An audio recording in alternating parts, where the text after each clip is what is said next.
നമസ്കാരം സുഹൃത്തുക്കളെ. നമ്മുടെ സുരേഷ് ഗോപി പറയുകയുണ്ടായി, ശുദ്ധീകരിക്കപ്പെടും അല്ലെങ്കിൽ സ്വയം ശുദ്ധീകരിക്കും. ഇതിനെക്കുറിച്ചാണ് പുള്ളി പറഞ്ഞത് എന്നുള്ളതാണ്. ഡെപ്യൂട്ടി സ്പീക്കർ NSSൻ്റെ ആസ്ഥാനത്ത് മന്നം സ്മൃതിയിൽ പുഷ്പാർച്ചന നടത്താൻ അല്ലെങ്കിൽ അവിടെ നിന്ന് സന്ദർശിക്കാൻ അനുവാദം ചോദിച്ചപ്പോഴാണ് NSSൻ്റെ ജനറൽ സെക്രട്ടറി അനുവാദം കൊടുത്തില്ല. ഈ അനുവാദം കൊടുക്കാത്തതിൻ്റെ പേരിൽ വന്ന വിവാദത്തിൻ്റെ ഭാഗമായിട്ടാണ് സുരേഷ് ഗോപി അങ്ങനെ പറഞ്ഞത്. ശുദ്ധീകരിക്കപ്പെടും അല്ലെങ്കിൽ സ്വയം ശുദ്ധീകരിക്കും. അതിൻ്റെ അർത്ഥം ഞങ്ങൾ ഒന്നുകിൽ പുറത്തു പോകും, ഞങ്ങളെന്ന് ഉദ്ദേശിച്ചത് ജനറൽ സെക്രട്ടറി ആയിരിക്കുക. അപ്പം ഒന്നുകിൽ പുറത്തു പോകും അല്ലെങ്കിൽ പിടിച്ച് പുറത്താക്കും. ഇത് തന്നെയാണ് സുരേഷ് ഗോപി ഉദ്ദേശിച്ചത്. NSSൻ്റെ ജനറൽ സെക്രട്ടറിക്ക് ഇത്രയും ധാർഷ്ട്യം പാടില്ല. കാരണം ഒരു സംഘടനയുടെ തലപ്പത്ത് നിൽക്കുന്ന പുള്ളി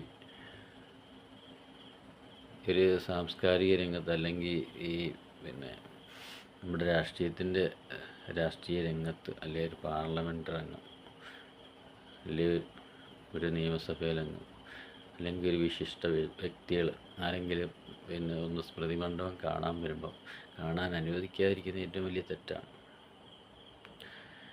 NSS എന്ന് പറയുന്നത് മന്നത്ത് പത്മനാഭൻ്റെ ഒരു പ്രസ്ഥാനമാണ്. NSS സ്ഥാപിച്ചത് തന്നെ മന്നത്ത് പത്മനാഭൻ. അത് നമ്മുടെ രാഷ്ട്രീയ സാമൂഹിക മേഖലയിൽ അതുപോലെ നമ്മുടെ നാടിൻ്റെ തന്നെ പുരോഗതിക്ക് വേണ്ടി സ്കൂളായാലും കോളേജായാലും ജോലി സംബന്ധമായിട്ടായാലും എല്ലാം പുരോഗതി ഉണ്ടാക്കാൻ വേണ്ടിയാണ് അദ്ദേഹം അന്നത് സ്ഥാപിച്ചത്. നമുക്ക് NSSന് നൂറുകണക്കിന് സ്കൂളുകളുണ്ട്, കോളേജുകളുണ്ട്, ട്രെയിനിങ് കോളേജുകളുണ്ട്, പിന്നെ ടീച്ചേഴ്സ് കോളേജുകളുണ്ട്, ഹോസ്പിറ്റലുകളുണ്ട്. അങ്ങനെ ഇഷ്ടംപോലെ സ്ഥാപനങ്ങളുണ്ട്. ഈ സ്ഥാപനങ്ങൾക്കെല്ലാം അധികാരിയായിട്ടിരിക്കുന്ന ഒരാൾ, ഒരു ജനറൽ സെക്രട്ടറി എന്ന് പറയുമ്പോൾ അദ്ദേഹത്തിൻ്റെ ഉത്തരവാദിത്വം വളരെ വലുതാണ്. അവിടെ ഇരുന്നുകൊണ്ട് ഇതുപോലുള്ള നല്ല നല്ല വ്യക്തികളെ ഒന്ന് കയറാൻ വരുമ്പോൾ അവരെ കയറ്റി വിടാതിരിക്കുക. ഉദാഹരണം പറഞ്ഞാൽ നമ്മുടെ ശിവഗിരി മഠത്തിൽ ആർക്കും കയറി ഇറങ്ങാം, എപ്പോഴും കയറി ഇറങ്ങാം.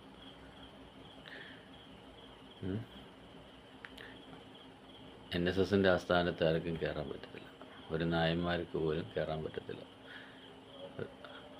നമ്മുടെ സുരേഷ് ഗോപി ഒരു നായരാണ്, അങ്ങനെ ഒരു രാഷ്ട്രീയ പ്രമുഖനാണ്, ഒരു സിനിമാ നടനാണ്. എന്നിട്ട് പോലും സുരേഷ് ഗോപി കയറ്റിയില്ല. അത് ചിലപ്പം സുരേഷ് ഗോപി BJP ആയതുകൊണ്ടായിരിക്കും, BJPയോട് പുള്ളിക്കെതിരാണെന്ന് തോന്നുന്നു, അതുകൊണ്ടായിരിക്കും. എന്തായാലും ഇത്തരത്തിലൊരു കടുംപിടുത്തം ഒരു കാര്യത്തിലും ശരിയല്ല. പിന്നീട് ബംഗാൾ മുഖ്യമന്ത്രിയെ കയറ്റിയില്ല. ഇപ്പോൾ ഡെപ്യൂട്ടി സ്പീക്കറും എന്തൊക്കെയാ കാണിച്ചു കൂട്ടുന്നതെന്ന് പുള്ളിക്ക് തന്നെ അറിയത്തില്ല. ശരിക്കും പറഞ്ഞാൽ യാതൊരു പ്രയോജനവും ഇല്ലാത്ത ഒരു NSS ജനറൽ സെക്രട്ടറി. നാടിന് ഗുണമുണ്ടോ, നാട്ടുകാർക്ക് ഗുണമുണ്ടോ, അല്ലെങ്കിൽ സമുദായത്തിലുള്ള ഈ നായന്മാർക്ക് വല്ല ഗുണമുണ്ടോ? ഞാനും ഒരു നായനാണ്. ഒരു നായരായ എനിക്ക് തന്നെ ലജ്ജയാണ് അങ്ങേരെക്കുറിച്ച് ഓർക്കുമ്പോൾ. ഇതുപോലുള്ളൊരു വ്യക്തികൾ വരുമ്പം അവരെ കയറ്റുന്നതിന് എന്താ കുഴപ്പം? പുള്ളി പറയുന്നത്, NSS പറയുന്നത് അവിടെ അതിനൊക്കെ ഒരു നിയമമുണ്ട്, ഒരു സമയമുണ്ട്. മന്നത്ത് പത്മനാഭൻ്റെ സ്മൃതി മണ്ഡപത്തിൽ അവിടെ ചില ആചാരങ്ങളുണ്ട്, അതുകൊണ്ടാണ് കയറ്റാൻ പറ്റാത്തത്. ഇതൊക്കെ ആചാരങ്ങൾ മനുഷ്യനുണ്ടാക്കി വെക്കുന്നില്ലേ? മനുഷ്യൻ വിചാരിച്ചാൽ അത് മാർത്തുമില്ലേ? അല്ലെങ്കിൽ ഒരു വ്യക്തി വന്നാൽ ഒന്ന് കാണണം, ഒന്ന് പുഷ്പാർച്ചന നടത്തണം, അതിനെന്തോ തടസ്സം? സാധാരണക്കാരനല്ലല്ലോ, സാധാരണക്കാരനെ കയറ്റത്തില്ല, അത് വേറെ കാര്യം. അതുപോലെയുള്ള വ്യക്തികൾ, വലിയ വലിയ വ്യക്തികൾ വരുമ്പോൾ, സുരേഷ് ഗോപി പോലുള്ളവരൊക്കെ വരുമ്പോൾ, അതുകൊണ്ടാണ് സുരേഷ് ഗോപി പറഞ്ഞത്. ഞാൻ BJP കാരനല്ല, സുരേഷ് ഗോപി സപ്പോർട്ട് ചെയ്യുമല്ല, എന്നാലും സുരേഷ് ഗോപി പറഞ്ഞത് സ്വയം മാറും അല്ലെങ്കിൽ മാറ്റും, ആ രീതിയിലാണ് സുരേഷ് ഗോപി സംസാരിച്ചത്. ഞാൻ സുരേഷ് ഗോപി കണ്ടത് ഇപ്പം NSSൻ്റെ സ്ഥാനത്തിരിക്കുന്ന ആളെ പിടിച്ച് പുറത്തിറക്കാൻ സുരേഷ് ഗോപിക്ക് അധികാരമുണ്ടോ എന്നപ്പോൾ നമ്മൾ ചിന്തിക്കും. സുരേഷ് ഗോപി ചിന്തിക്കുന്നത് ഇനി വേറെ രീതിയിലാണെന്ന് അറിയത്തില്ല. ഒരു ED റെയ്ഡൊക്കെ കടത്തി വിട്ട് വല്ലതും കണ്ടുപിടിച്ച് പുറത്താക്കാനാണോ എന്നുള്ളത് അറിയത്തില്ല. എന്തായാലും ഇത്രയും സ്ഥാപനങ്ങൾ വർക്ക് ചെയ്യുന്ന ഒരു പ്രസ്ഥാനമാണല്ലോ.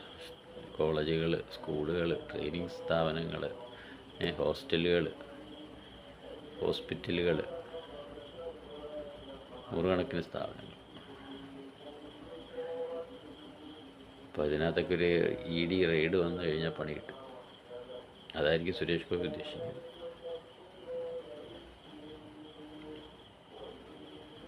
അതെവിടെ?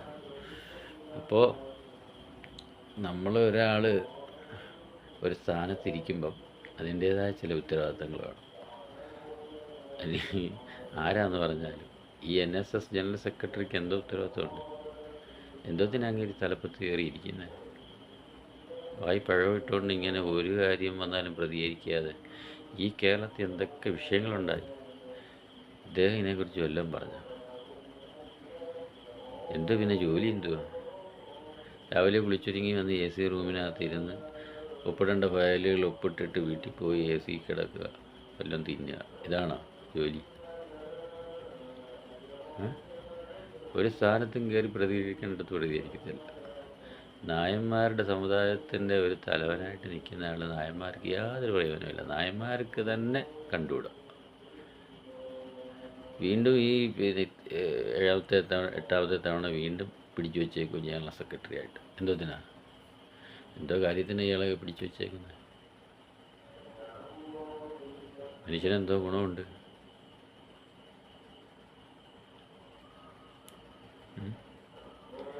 യാതൊരു ഗുണമില്ലാത്ത ഒരു മനുഷ്യനെ ഇതിനകത്ത് പിടിച്ചു വെച്ചേക്കുന്നത് എന്തിനാണെന്നാണ് എല്ലാവരും ചോദിക്കുന്നത്. ഇയാളെയൊക്കെ എടുത്ത് പുറത്ത് കളയേണ്ട സമയം കഴിഞ്ഞു. വേറെ ആരെങ്കിലും നല്ല ആൾക്കാരെ, ചെറുപ്പക്കാരെ കൊണ്ടുവരണം NSSൻ്റെ തലപ്പത്ത്. സാമ്പത്തിക നേട്ടം മാത്രം പ്രതീക്ഷിച്ച് നിൽക്കരുത് ഇതിനകത്ത്.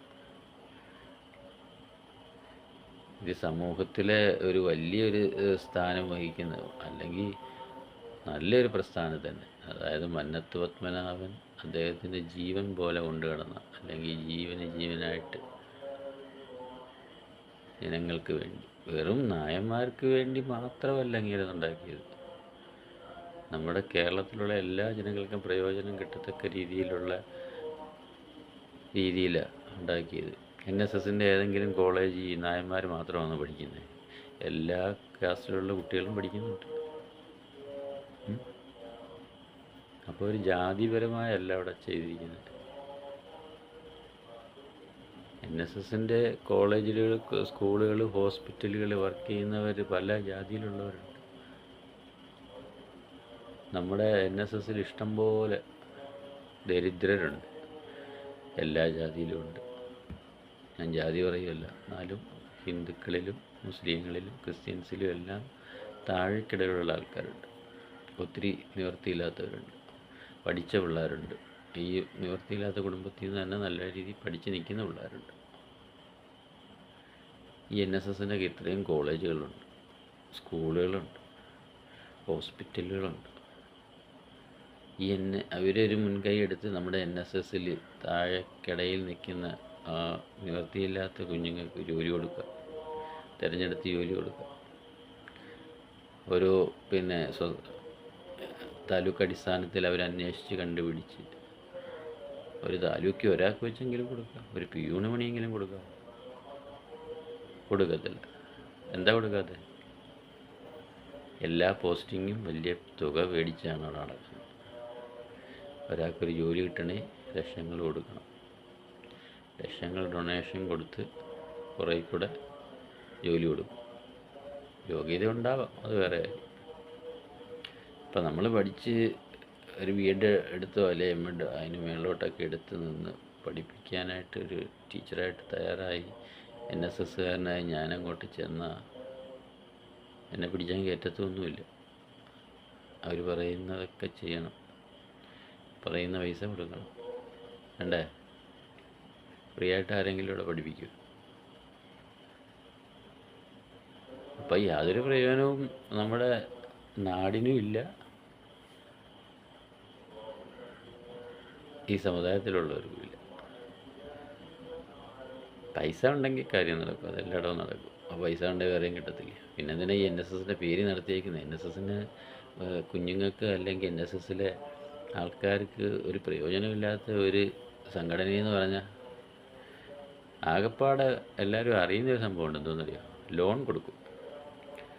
വനിതാ സമാജത്തിലെ പെണ്ണുങ്ങൾക്ക് 50,000 1 ലക്ഷം ഇങ്ങനെ ലോൺ കൊടുക്കും. നമ്മുടെ ധനലക്ഷ്മി ബാങ്കിൻ്റെ നേതൃത്വത്തിൽ കൊടുക്കും. അതിനനുസരിച്ച് ചെറിയൊരു പലിശ കണ്ടേ അവർ വാങ്ങിക്കുന്നുള്ളൂ. അത് നല്ല കാര്യം. പലിശ കുറച്ച് വാങ്ങിക്കുന്നത്, അത് നമ്മൾ ഉള്ളതുപോലെ പറയണം. കറക്റ്റായിട്ട് അടച്ചാൽ 50 മേടിച്ചാൽ പിന്നെ അവർക്ക് 75 കൊടുക്കും. 75 കറക്റ്റായിട്ട് അടച്ച് തീരുമ്പോൾ 1 കൊടുക്കും. ഇങ്ങനെ മേലോട്ട് പോകും. അത് ഭാഗത്തുങ്ങൾക്ക് ഒരാശ്രയമാണ്, അതൊരു സഹായമാണ്. അത് കൊടുക്കുന്നില്ലെന്ന് നമ്മൾ പറയത്തില്ല. പിന്നെന്തോ ഒരു ചെയ്തതെന്നറിയാം. പിന്നെ നമ്മുടെ നാരായണപ്പണിക്കര് സാർ ഇരുന്നപ്പം കുറച്ച് അക്ഷയ സെൻറ്റർ പോലെ, അക്ഷയ അല്ല, ഓൺലൈൻ സെൻറ്റർ ആശ്രയ എന്ന പേരിൽ ഇറങ്ങി NSS. അങ്ങുഞ്ഞൊക്കെ കുറച്ച് നമ്മുടെ കരുനാഗപ്പള്ളി താലൂക്കിൽ കുറച്ച് എണ്ണം ഉണ്ടാക്കി. അതിൽ പകുതിയും പൂട്ടിപ്പോയി. പകുതിയും പൂട്ടിപ്പോകാനുള്ള മെയിൻ കാരണം എന്ന് പറഞ്ഞാൽ ആൾ കുറവല്ല. ഈ NSS തുടങ്ങിയപ്പം അതിൻ്റേതായ രീതി തുടങ്ങിയില്ല. ഒരു ഓൺലൈൻ സ്ഥാപനം തുടങ്ങിയിട്ട് കാര്യമില്ല. ഓൺലൈൻ സ്ഥാപനത്തിനകത്ത് ഫോട്ടോ എടുപ്പും ഫോട്ടോ സ്റ്റാറ്റ് എടുപ്പും മറ്റ് ഗവൺമെൻറ്റിൻ്റെ കൊച്ചു കലാപരിപാടികളും കൊച്ചു സർട്ടിഫിക്കറ്റുകളൊക്കെ എടുപ്പുള്ള പരിപാടി നടക്കും. അക്ഷയയിലെ കണക്ക് എല്ലാ ആധാർ ഉൾപ്പെടെയുള്ള മറ്റ് മാസ്റ്ററിങ്, ആധാർ, അങ്ങനെയൊക്കെയുള്ള എല്ലാ കാര്യവും അതിനകത്ത് ഉൾപ്പെടുത്തിയിട്ടില്ല. അപ്പോൾ അവർക്കത് ആധാറിൻ്റെ കാര്യങ്ങൾ അവർക്ക് ചെയ്യാനും പറ്റത്തില്ല. അതുകൊണ്ട് സെയിലില്ല. ഈ കസ്റ്റമറുടെ എണ്ണം കുറവാണ്. അടുത്തൊരു അക്ഷയ ഉണ്ടെങ്കിൽ അവരങ്ങോട്ട് പോകും. അപ്പോൾ ഇത് അപ്ഗ്രേഡ് ചെയ്ത് ഒരു അക്ഷയ പോലെ ആക്കിയായിരുന്നെങ്കിൽ അതിനുള്ള അനുവാദം അവർ കൊടുത്തില്ല. അങ്ങനെ കൊടുത്തെങ്കിൽ അത് നല്ല കാര്യമാണ്. അതെനിക്ക് പറയാനുള്ള നിർദ്ദേശമാണ്. പിന്നെ നമ്മുടെ താഴേക്കിടയിലുള്ള NSSലെ താഴേക്കിടയിലുള്ള കുഞ്ഞുങ്ങൾ ഏറ്റെടുത്ത് പിന്നെ നിവൃത്തിയില്ലാത്തവരെയൊക്കെ ഉന്നത വിദ്യാഭ്യാസം ചെയ്യിപ്പിക്കാനുള്ള ഒരു സന്നദ്ധതയൊക്കെ NSS കാണിക്കേണ്ട സമയം കഴിഞ്ഞിരിക്കും. എത്രയോ നിവൃത്തിയില്ലാത്ത പഠിച്ച് +2 ഒക്കെ കഴിഞ്ഞിട്ട് ഉന്നത വിദ്യാഭ്യാസത്തിന് പോകാതെ നിവൃത്തിയില്ലാതെ നിൽക്കുന്ന NSSലെ തന്നെ ഇഷ്ടംപോലെ കൊച്ചുങ്ങളുണ്ട്. അതുപോലെ പഠിച്ചു കഴിഞ്ഞിട്ട് ജോലി എന്ത് എന്നുള്ള ചിന്തയിൽ നിൽക്കുന്നവരുണ്ട്. നമുക്കൊക്കെ ഇഷ്ടംപോലെ സ്ഥാപനങ്ങളുണ്ട് NSSന്. ഇതുകൊണ്ട് NSSന് വേണ്ട എന്തെങ്കിലും പ്രയോജനം ഉണ്ടാകും. നായന്മാർക്ക് പ്രയോജനം വേണ്ടേ? പിന്നോക്കം നിൽക്കുന്ന നായന്മാരിൽ തന്നെ താഴെ നിൽക്കുന്ന ഇഷ്ടംപോലെ പേരുണ്ട്. ചുരുക്കം ചിലരേ ഉള്ളു പണക്കാർ. പണമില്ലാത്ത ഇഷ്ടംപോലെ പേരുണ്ട്. അവരുടെയൊക്കെ കാര്യം കൂടി പരിഗണിക്കണം. തലപ്പത്ത് കയറി ജനറൽ സെക്രട്ടറി ആയിട്ട് ഇരുന്ന് രാവിലെ വന്ന് ഓഫീസിലിരുന്ന് വൈകിട്ട് എണീറ്റ് പോയിട്ട് വീട്ടിൽ കിടന്നുറങ്ങിയിട്ട് യാതൊരു കാര്യമില്ല. കാര്യങ്ങൾ ഓരോ ദിവസവും അപ്ഡേറ്റ്, നമ്മൾ എന്തൊക്കെ നടക്കുന്നു അത് കറക്റ്റ് ചെക്ക് ചെയ്ത് എന്തൊക്കെ ഇനി ചെയ്യണം ഇതൊക്കെ കറക്റ്റായിട്ട് ചെയ്ത് മുന്നോട്ട് പോകുന്നതാണ് ഒരു സ്ഥാപനത്തിൻ്റെ രീതി. അല്ലാതെ അതിനകത്ത് നിന്ന് വരുന്ന വരുമാനമോ അതിൻ്റെ ഷെയറോ എടുക്കുക എന്നുള്ളതല്ല. സുരേഷ് ഗോപി പറഞ്ഞ് പിന്നെ ഇലക്ഷൻ കഴിഞ്ഞതിന് ശേഷം ഒരു ശുദ്ധി ഇലക്ഷൻ നടത്തിയിരുന്നു. ആരെയാ ശുദ്ധി ഇലക്ഷൻ നടത്തി?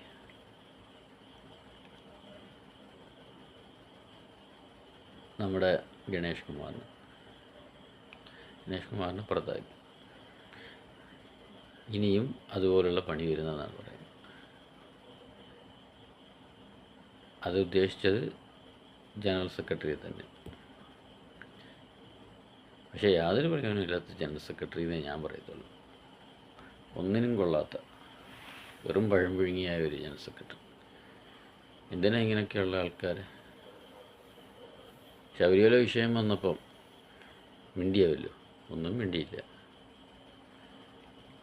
എന്താ മിണ്ടാഞ്ഞേ?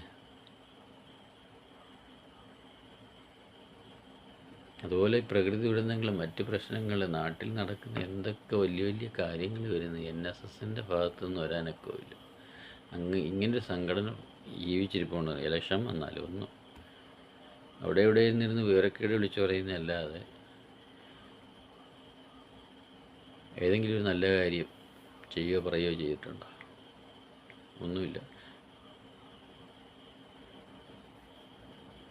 NSSകാർക്ക് കൂടെ നാണക്കേട്.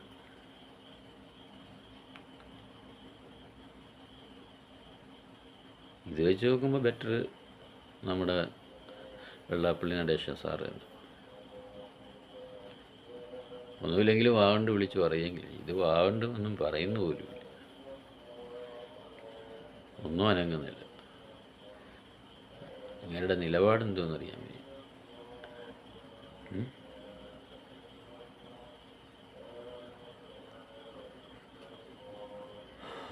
എന്തായാലും ഇങ്ങനെയുള്ളവരെയൊക്കെ മാറ്റി നല്ല നാടിന്, നമ്മുടെ NSSനെന്നല്ല എല്ലാ ജാതിക്കും പ്രയോജനപ്പെടുന്ന നല്ല രീതിയിലുള്ള ഒരു ജനറൽ സെക്രട്ടറി തിരഞ്ഞെടുക്കണമെന്നാണ് എൻ്റെ ആഗ്രഹം. ഇങ്ങനെയൊക്കെയുള്ളവരെ ചവിട്ടി പുറത്താക്കണം. നല്ല നല്ല ചെറുപ്പക്കാർ വരട്ടെ, എല്ലാവർക്കും പ്രയോജനമുള്ള. നമ്മൾ ജാതി തിരിവ് കാണിക്കാതെ, NSSൻ്റെ സ്ഥാപനം തന്നെയാണെങ്കിലും എല്ലാവരോടും കൂറുള്ള നമ്മുടെ ഇപ്പോഴത്തെ മുഖ്യമന്ത്രിയെ പോലൊക്കെ എല്ലാവരോടും കൂറുള്ള നല്ല ഒരാളെ തിരഞ്ഞെടുക്കാൻ പറ്റട്ടെ, തിരഞ്ഞെടുക്കണം. അങ്ങനെ ഒരു മാറ്റമെങ്കിലും ഇനി ഉണ്ടാവട്ടെ. അപ്പം ഇത്രയും നേരം എന്നെ സഹിച്ചതിന് നിങ്ങൾക്ക് നന്ദി. എൻ്റെ ഈ കൊച്ചഭിപ്രായങ്ങൾ നിങ്ങൾക്ക്, നിങ്ങളുടെ അഭിപ്രായം എന്താണെന്ന് വെച്ചാൽ കമൻ്റായിട്ട് രേഖപ്പെടുത്തണം. ഞാൻ പറഞ്ഞതിൽ എന്തെങ്കിലും തെറ്റുണ്ടെങ്കിലോ മോശമായ വാക്കുകൾ വന്നെങ്കിലോ എന്തെങ്കിലും നിങ്ങളുടെ അഭിപ്രായം കമൻ്റായി രേഖപ്പെടുത്തുക. അതുപോലെ ഈ ചാനൽ തുടങ്ങിയതേ ഉള്ളൂ, വലിയ സബ്സ്ക്രിപ്ഷനൊന്നും ആയ ചാനൽ. അതുകൊണ്ട് നിങ്ങളെല്ലാവരും സബ്സ്ക്രൈബ് ചെയ്ത് സഹായിക്കണം. ഇത് വീഡിയോ കാണുന്നവർ ഞങ്ങളും കൂടെ ഒക്കെ രക്ഷപ്പെട്ട് പോകട്ടെ. ഇപ്പം എല്ലാവർക്കും നല്ലത് വരട്ടെ എന്ന് പ്രാർത്ഥിച്ചുകൊണ്ട് എല്ലാവർക്കും, ജാതിയും മതമൊന്നും പറയും, ലോക സമസ്ത സുഖിനോ ഭവന്തു എന്നല്ല പറയുന്നത്, എല്ലാവർക്കും നല്ലത് വരട്ടെ എന്ന് പ്രാർത്ഥിച്ചുകൊണ്ട് നിർത്തുന്നു.